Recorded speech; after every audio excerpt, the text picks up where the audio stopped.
these people, they have not contributed to global warming, but they are the first people who are like victim of the effect of global warming. So, and they are taking responsibility. In our countries, we are still doing big conference, to know what to do for global warming. Here, they don't spend time talking, they are just doing. Most economists reiterate the necessity of environmental concerns for sustained economic development. But most economic actors continue to pollute and overexploit natural resources as much as they're permitted to, because they have to survive in competitive markets where external costs are passed on to the local communities and the future generations. Disappointed with the failure of governments in protecting the environment, more and more people are looking towards religion as the firm ground for educating people in environmental responsibility. For the first time as a generation of people, we have the necessary resource, capability and technology to address every problem on the planet. Only thing that is missing is inclusive human consciousness. In this field, there is no better expertise anywhere else on the planet than as it is in India. These are technologies we have developed over thousands of years.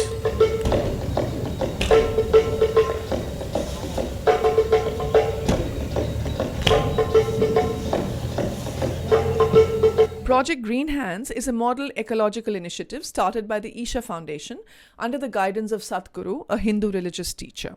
The goal of this project is to increase the awareness of the spiritual dimension of environmental ethics. I decided that whatever I do in my life, it will be something related to conserving what this planet is having, what is the wealth of this planet. We should be able to conserve it.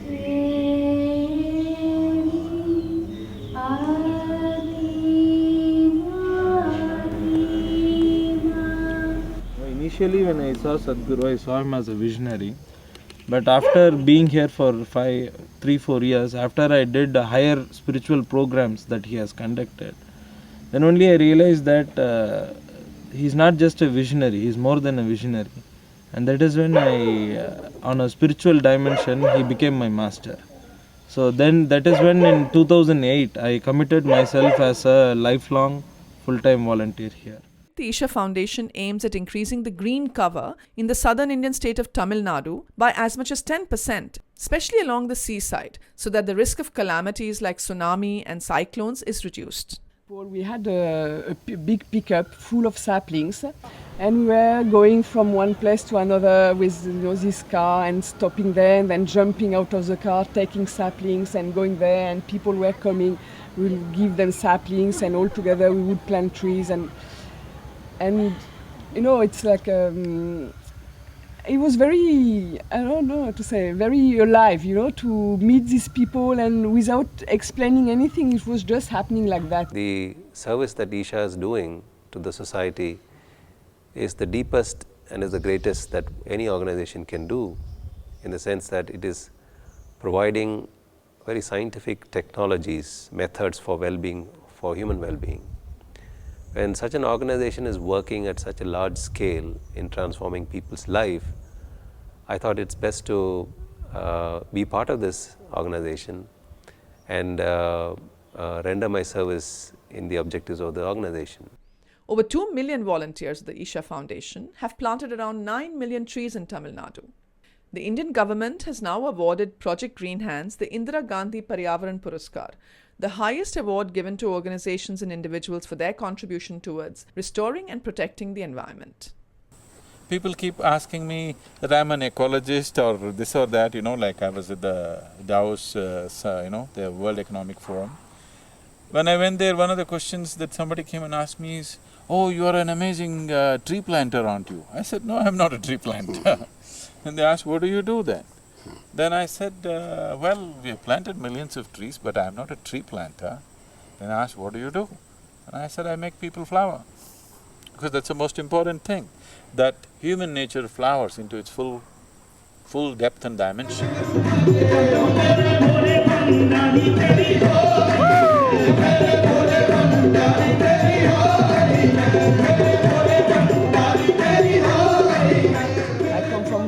Western country where we have all these big ideas about doing projects. to the developing countries. So we create some program, then we come in these countries and we decide we are going to explain these people how they can make their life better. These are our big ideas, from the West. And I think this is not working. This is not the way of doing things. These people, they live here. They have seen their place, becoming degraded. Their life has become degraded. So they know something is going wrong.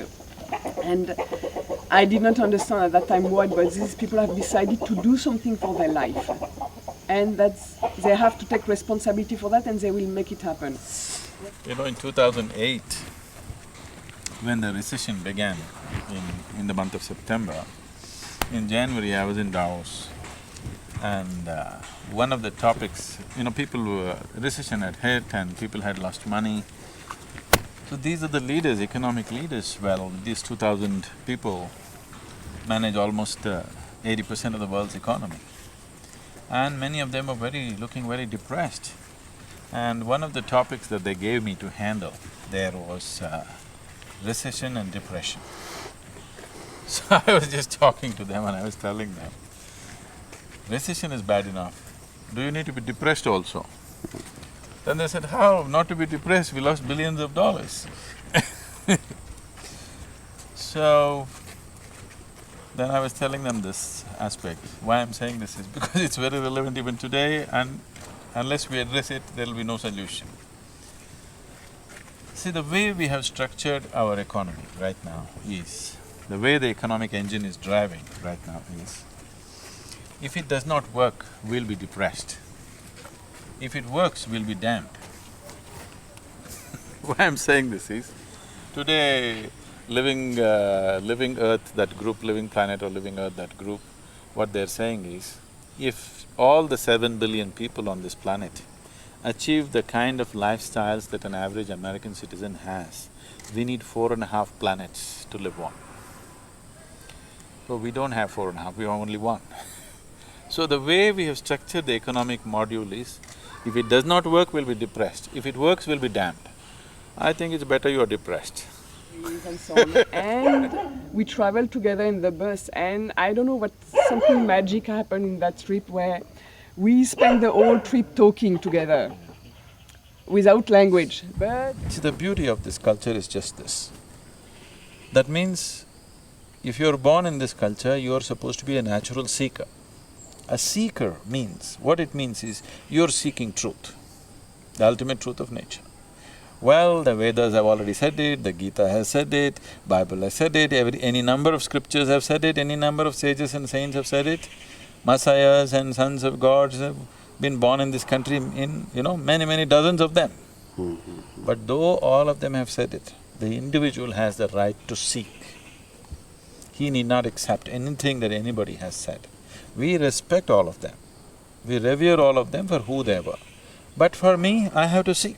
After some time in the government, one realizes that you are a little out of touch with reality, and it's necessary to go back to the roots and learn a lot of things and unlearn a lot of things. When you are in touch with people, you're actually able to see their conditions and realities, and your policy formulations gets much more realistic. so I decided to stay. And at first I said, okay, I'm going to stay for 1 year with this project, and I don't bother anymore whether I'll go back or I'll stay and so on. I just stay there for this project for 1 year. And I started volunteering, and okay, now it's like 5 years I've been here, and I've been full-time volunteering on this project. Spiritual process means to ensure that everything that this is, you're aware of, that you don't want to leave this piece of life unexplored. You want to know it through and through. That's spiritual process.